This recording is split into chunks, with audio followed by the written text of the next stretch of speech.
Annie Cyrus is the producer of Glass Off Gang, a leading TV web program. She was abused and imprisoned as a teen in her native Iran. She escaped to America and is an advocate for women and girls suffering under Sharia.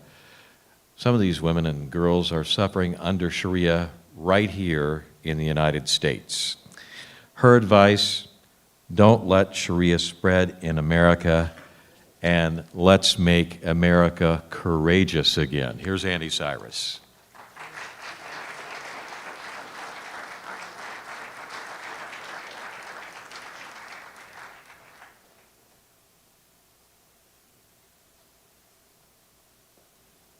Hi. As it was mentioned, as you can see, my name is Aynaz Annie Cyrus, and I was born in Iran. You might know it as Iran. Quick raise of hand, how many of you are familiar with the history of Iran? Okay, we're gonna go over it quickly. Iran, until 1979, was not capital N-O-T Islamic.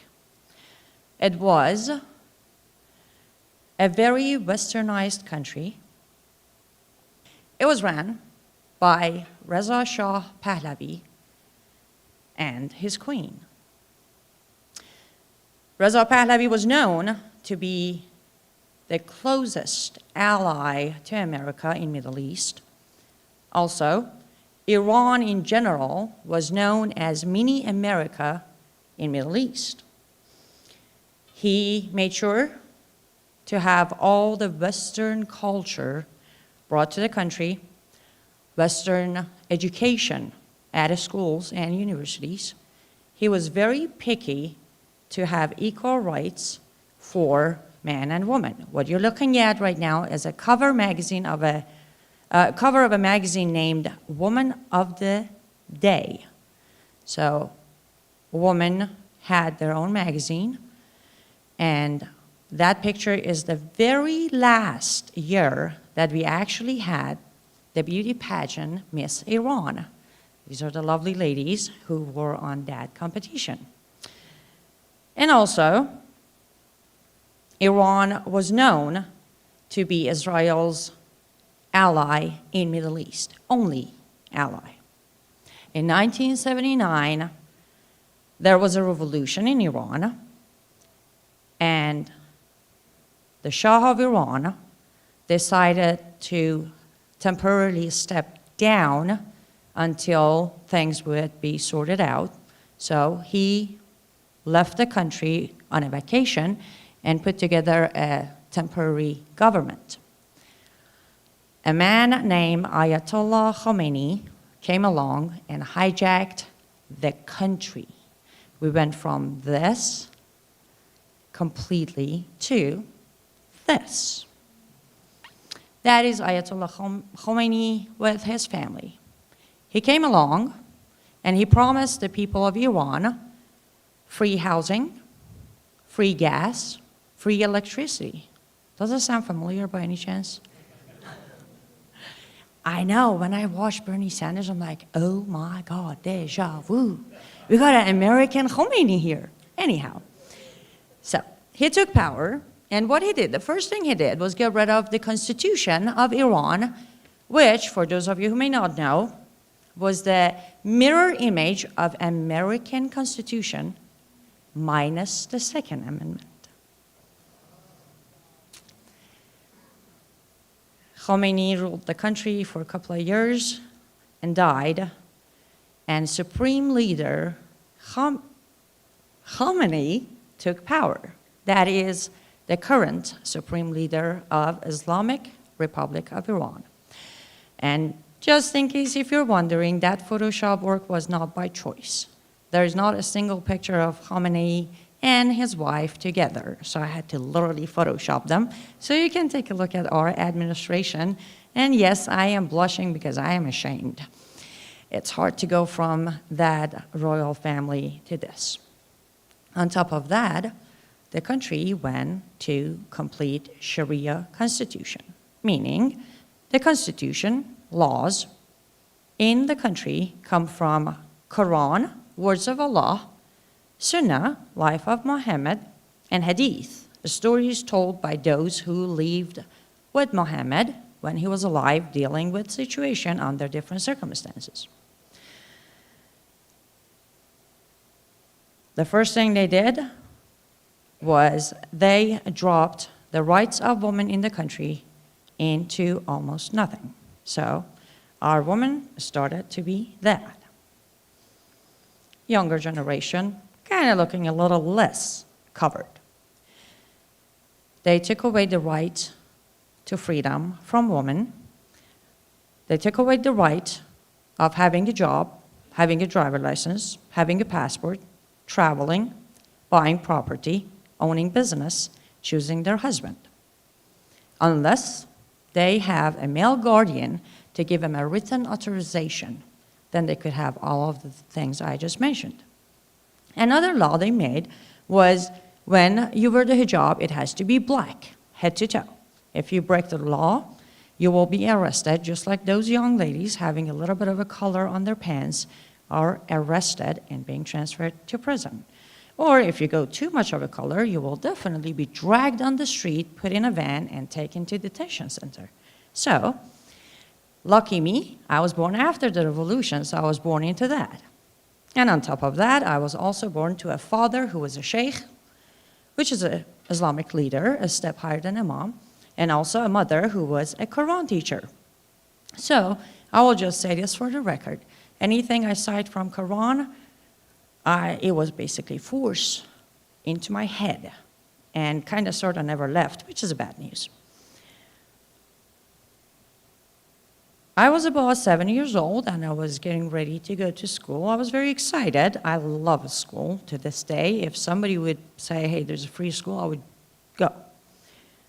So as I was excited, they were getting me ready, putting my uniform together, and I noticed there's a hijab involved. So I brought up the point that, wait, I wasn't supposed to wear the hijab until I'm 9 years old.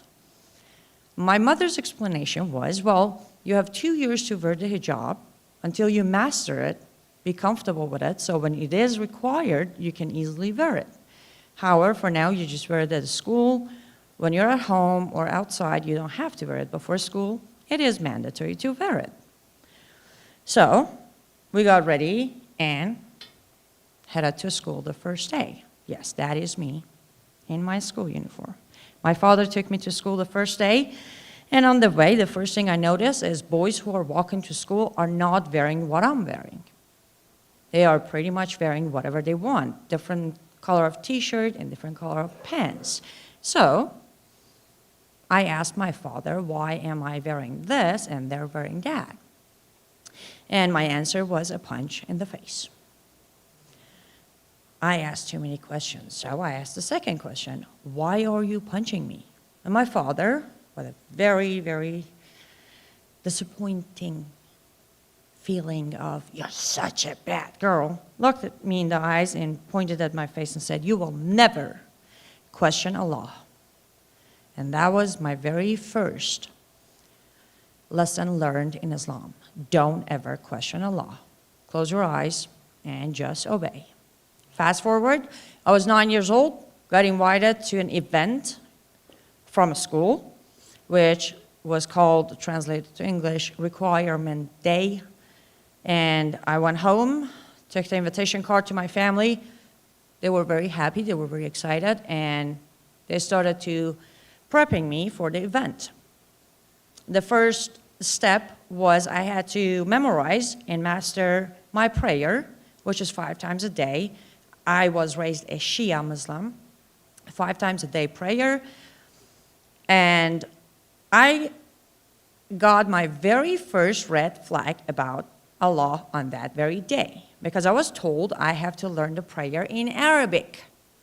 So I'm standing there, 9 years old, I'm like, wait a minute, you told me Allah created me and you and everybody else, and this whole beautiful planet belongs to Allah, but He can't be bilingual, so I have to be bilingual? Okay, I'll take the credit. So mastered the prayer, mastered call to prayer, and then after that, I mean, ladies in this room, you get what I'm saying. You're 9 years old. What am I going to wear? They brought out what I was going to wear. And this is me with my father ready to go to that event. Yes. A full burqa covering my entire body. It was all the way down to my ankle. And, well, it was white, and there were some flowers involved, so I guess that counts. We got ready, and we went to the ceremony. It was supposed to be a ceremony. We got there, and the room is filled with 9-year-old girls. Some of them, obviously, I know because they're from my school. Some of them, I have no idea who they are. So we went ahead, and they basically lined up all the parents against the wall in the middle of the room. We all sat down. A mom came up and started preaching, citing Quran and praising Muhammad and how Islam is this and that and the whole 9 yards. And then when he was done with all of that, he went on and said, all of you girls in this room, starting now, under Sharia, are officially a full adult woman. He went on to say, you are responsible for your actions. You will face consequences. You will obey Sharia, you will follow Muhammad, and you will die, and if needed, kill in the name of Allah. At that moment, I went from the girl that was worried about what am I going to wear to, oh my goodness, I am a woman.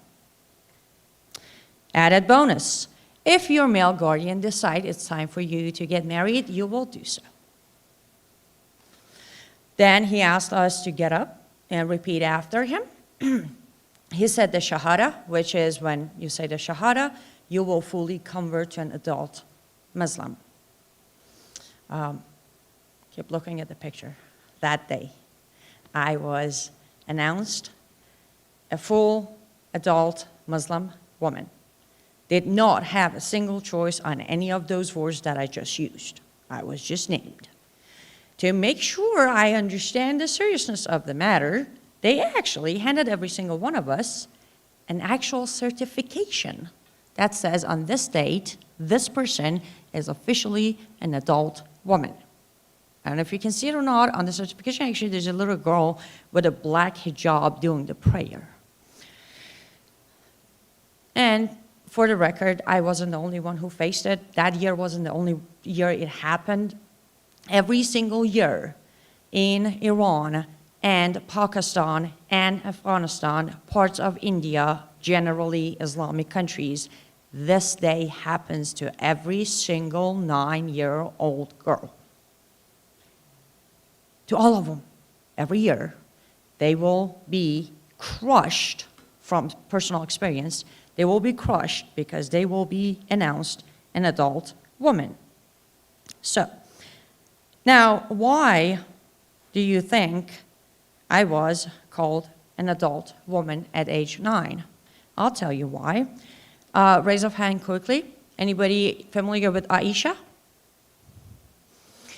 Muhammad, anybody familiar with Muhammad? Prophet of Islam. Muhammad had 11 wives at the same time. His very favorite wife was named Aisha.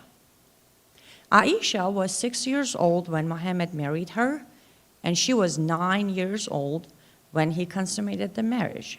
Therefore, I was called a woman at age 9, thanks to Muhammad. Anyways, being an adult woman, responsible for my own actions, facing consequences, I managed to get myself arrested over 12 times, lashed over 100 times, raped over I don't know how many times, by the time I was getting close to my 14 years old teenager. Crimes I committed were things that every single normal teenager does. I had nail polish on. I went to a party when boys and girls were dancing and singing. I accidentally showed hijab from back of my hair. And on and on, you know, I was singing publicly, and honestly, I didn't even notice my voice is that high or loud. Crimes like that landed me in prison and bought me lashes. By the time I was getting close to my 14, my father, the sheikh, was very upset with the fact that I was bringing too much shame and attention to the family. So he decided it is time for me to be someone else's problem. He decided to marry me off. I became a child bride before I even turned 14. In return, he received $50, actual American dollars, and opium for a month of his personal usage. As much as my father was a sick man with no soul, I think I have the right to say that, right? Yeah. However, there was a reason that he did what he did, and he got away with it. And that is chapter 4 of Quran, verse 3, where it says, if you fear, you will not do fair or fairly with orphan girls, then marry of other women that seem good to you, 2, 3, or 4.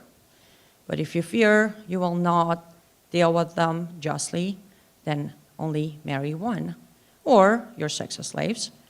This is more likely to make you avoid bias. I will not try to elaborate this, but I will say this. Would you all agree, based on this verse by itself, it is authorized for a Muslim man to have up to 4 wives at the same time? Perfect. Now, orphan girl. What is an orphan girl?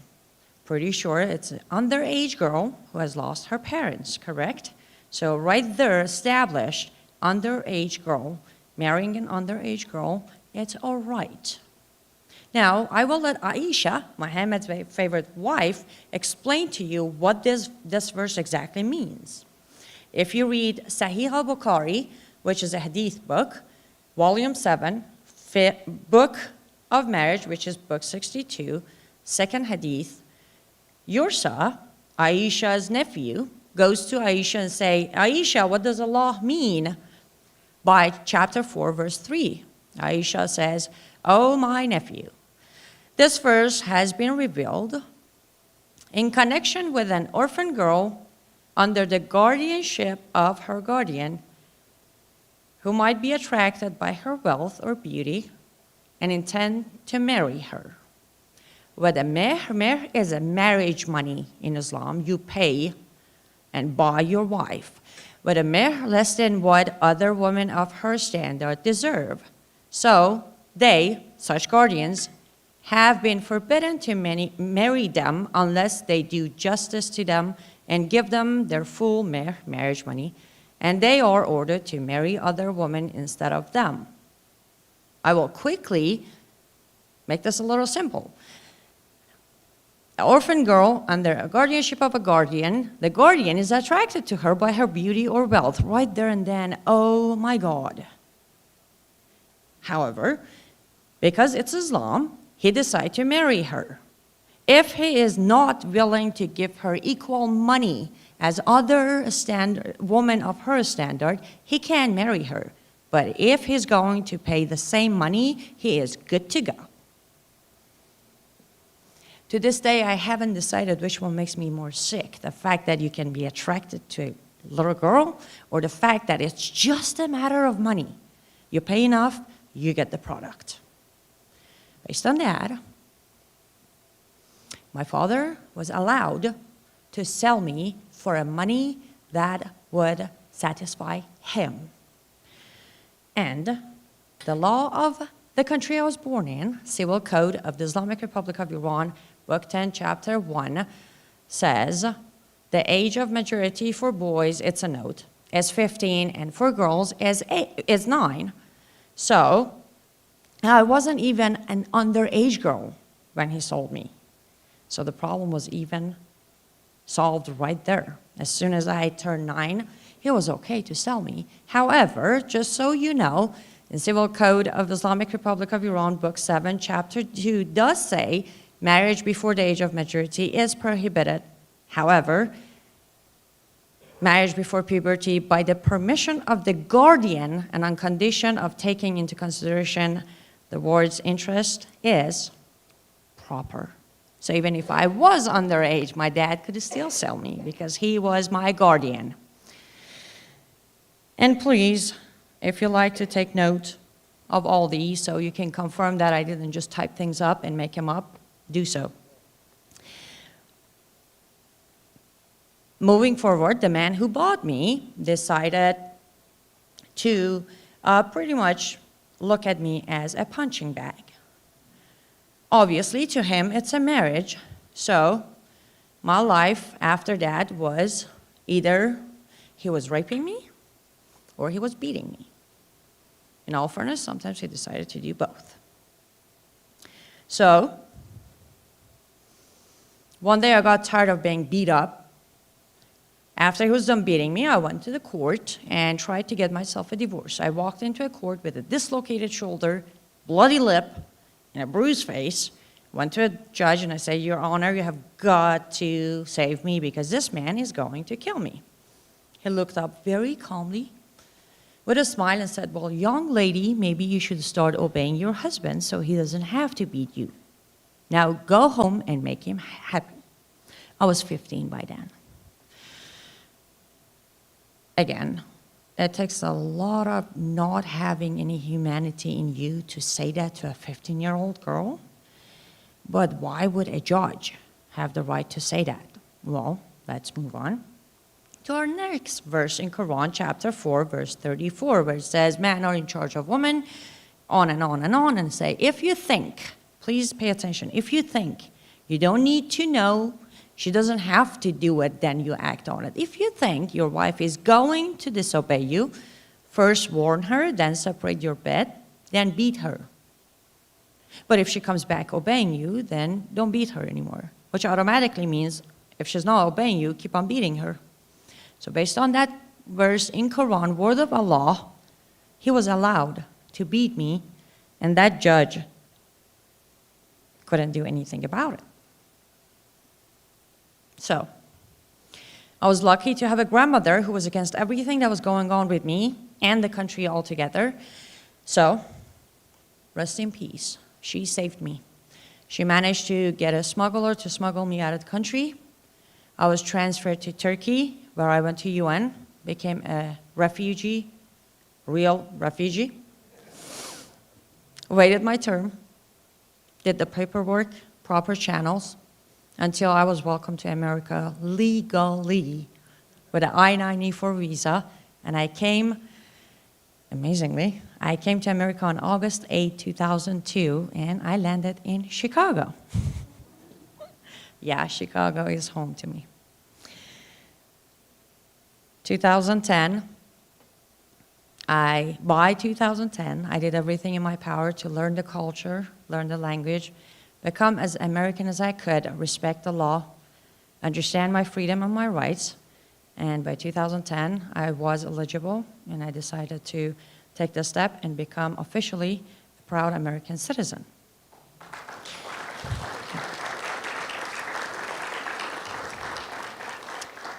And from there on, I decided to start speaking out.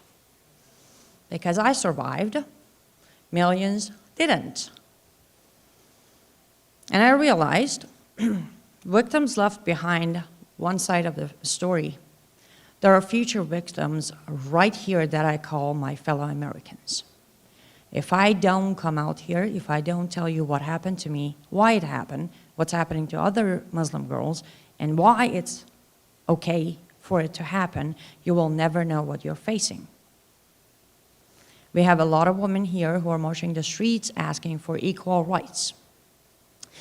I normally ask them, what is the right you're missing? Because I'm pretty sure you have every right a man has in this country. Now, if you choose not to practice your right, that's a different story. But I already gave you a few verses of Quran on how a woman is treated under Islam, including Islamic Republic of Iran. But basically, as a woman under Islam, you are counted as a half of a man, completely a half. Your testimony counts as half of a man. So if there's one man as a witness, you need two women to counter his testimony. If a father passed away, the son will get twice as the daughter. And pretty much, as I said, the male guardian will make all the decisions for the woman because she is half of a man, therefore it's half capable as well. And there has been an argument that has nothing to do with Islam, but it does have everything to do with Islam because chapter 4, verse 11 does say, it's a long verse, but on that very specific verse, it does say that the woman counts as a half of a man because it goes for the male portion of inheriting anything from the father, the male portion as what is equal to the share of 2 female. From right there on, as a woman started being counted as a half of a man in Islam. Now, another thing is, we have a rape culture here in America, okay? First of all, rape isn't a culture in America. Rape is a tragedy that happens everywhere because we have rapists everywhere. However, in America, when a rape happens, a victim can go, file charges. When the rapist is arrested, he will face consequences, correct? So there's justice served. In Islam, if you're raped, you will be killed as the victim. Reason for that is because in Islam says, those who commit unlawful sexual intercourse of your woman, bring upon them 4 witnesses, and then pretty much punish the guilty woman. Note that on the verse, just punish the guilty woman. Lock her up until she's dead. Now, when you're raped, you need to bring 4 witnesses to prove rape. Well, you can't, correct? When you don't, you right there and then admit it to committing adultery, because that rape will turn into you having sexual intercourse with your rapist. There is no need for witnesses because you just confess to it yourself. Therefore, you will be punished by death. Therefore, under Islam, rape does not exist. Another thing you hear in America a lot, hijab is not mandatory. Hijab is a choice. I can wear it, I can remove it if I want to. In our reality, yes, it is a choice, because in Islam it says either wear the hijab or be raped. So you do have the choice technically, but I don't call those much of a choice. Now, on chapter 24, verse 31, as long as it is, you don't need to read it, but it does basically mention specifically to tell the believing woman to wrap part of their head cover down to their chest. So hijab isn't about modesty. Hijab isn't about wearing some sort of, baggy clothes so your curves aren't showing. No, hijab specifically is to wrap your hair and your neck and the rest of your body, show your face and your hands. That is chapter 4, verse 31.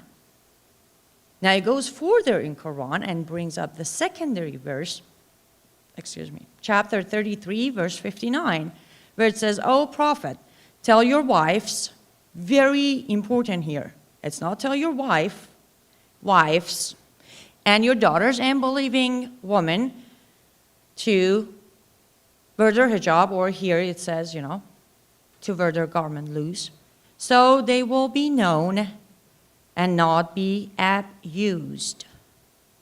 So here is where the choice comes in. Wear your hijab so you're known as the Muslim woman. If not, you will be abused. These are the choices as far as the hijab goes. Now, all of this, my story, pastime, you all have the right to say, well, they're getting modern and they're not doing it so much. So I would like to share some of the recent victims of Islam in Iran. Oh, there we go. I want you to meet Shaparek. Shaparek recently was involved in the revolution that's going on in Iran, and she was one of the very first women who removed her hijab publicly on the streets of Iran and said no to hijab. She was sentenced to 20 years prison time for removing her hijab. Thankfully, she was able to escape the country. She is safe, she is out. But many other women, 37 other women who were arrested with her, are all going to spend 20 years of their life as prisoners for removing their hijab. Then comes Maade. She is a 17 years old teenager who recently has been sentenced to 2 years prison and 80 lashes. Her crime? She danced in her bedroom, made a video of it, and put it on her Instagram. And when I say dance, she wasn't strip dancing. She was dancing to a traditional Persian song and doing a traditional Persian dance. So she is going to face 80 lashes and 2 years in prison as a teenager, 17 years old, because she wanted to be happy. She wanted to enjoy some music and some dance. And it gets more painful. Very recently, this news actually is from yesterday that I received. Meet Maryam Faraji. She is a civil rights activist, human rights activist. She actually worked with me on many of the rescue cases. I've known her personally. And she was recently sentenced to 2 years, 3 years prison, 2 years banned from exiting Iran. And that was because she was part of the group of 5 women who started the White Wednesday in Iran, which was equal right for women. Unfortunately, her body was found last night, and she was burned completely. So, all these faces. Next person, meet Somaya, 29-year-old mother of 2 daughters, married to an abusive man. One day she got tired of being beat up, so she told her husband, I'm going to file for divorce and take my kids, my daughters. He warned her, if she tries, she will not be happy with the result. And she went ahead and filed for divorce, and that pissed off the husband. One night in 2011, he came home, shut off the electricity, and poured acid on her as she was sleeping next to her 3-year-old infant daughter.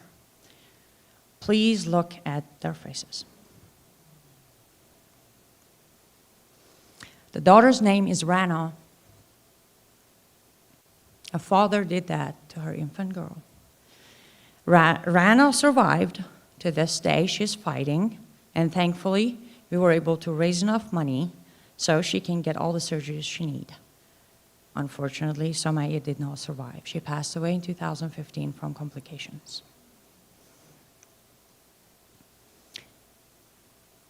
All of this sanctioned by Allah, committed by Muhammad. In Quran, over 91 verses says, Muhammad is a perfect example of a man, and you shall follow his footsteps. Muhammad did all of this. So, Muslim men are allowed to do it. Do I say all of them do them? No, absolutely not. However, what we did here for you is we left a bowl of M&M at the exit door. There's one for everybody. We just mixed about 5 or 6 poisonous ones in there. Go ahead, help yourself when you're leaving this building. Now, everyone I talked about, including myself, suffered in Islamic countries, right? Let's talk about Sharia in America, because a lot of people think Sharia isn't here. Yes, it is. There has been a research, many research, but this one was commissioned by the US Department of Justice. And they find out there are 4 types of honor violence going on in America, including forced marriages, honor-based domestic violence, honor killings, and female genital mutilation. Based on reports, 23 to 27 honor killings are taking place per year in America. Those are only the reported ones. Imagine the number of those that are not reported. Every girl that goes missing never comes back somehow. Oh, she went back to Middle East to meet family. But she decided to not come back ever. Are you familiar with Said sisters? Anyone in this room Said sisters? Raise of hand. Okay, 2 people. So I want you to meet Saeed's sisters. In Texas in 2008, these 2 beautiful sisters were shot by their father because they became too Americanized and they were dating non-Muslim boys. American citizens, therefore, I think it's logical for me to say Sharia applied to an American citizen. We also had, there you go. We also had in 2009, Miss Hassan. She was killed by her husband because she pretty much failed to be an obeying, devoted Muslim woman. There are so many more. If you look up, go to jihadwatch.org, there's a long list of victims of honor killing here in America. Then, female genital mutilation, one of the most horrifying crimes sanctioned under Islam, is now in America, ladies and gentlemen. Take a look. This is Dr. Nagrava. She has been performing female genital mutilation to Muslim girls in, you want to take a guess? Michigan. Some of the girls were brought from Minnesota, cross-border to Michigan, so she could perform female genital mutilation on her. Right here in America, again. There was a study in America in 2013, and again, please keep your eyes on the screen. I know it's hard, but you need to look at these faces. You need to know what is going on in this world by hands of Sharia. So in 2013, there was a research, again, in America, where it says, estimated 500,000 women and girls in the United States have undergone the procedure of female genital mutilation or are at risk of female genital mutilation.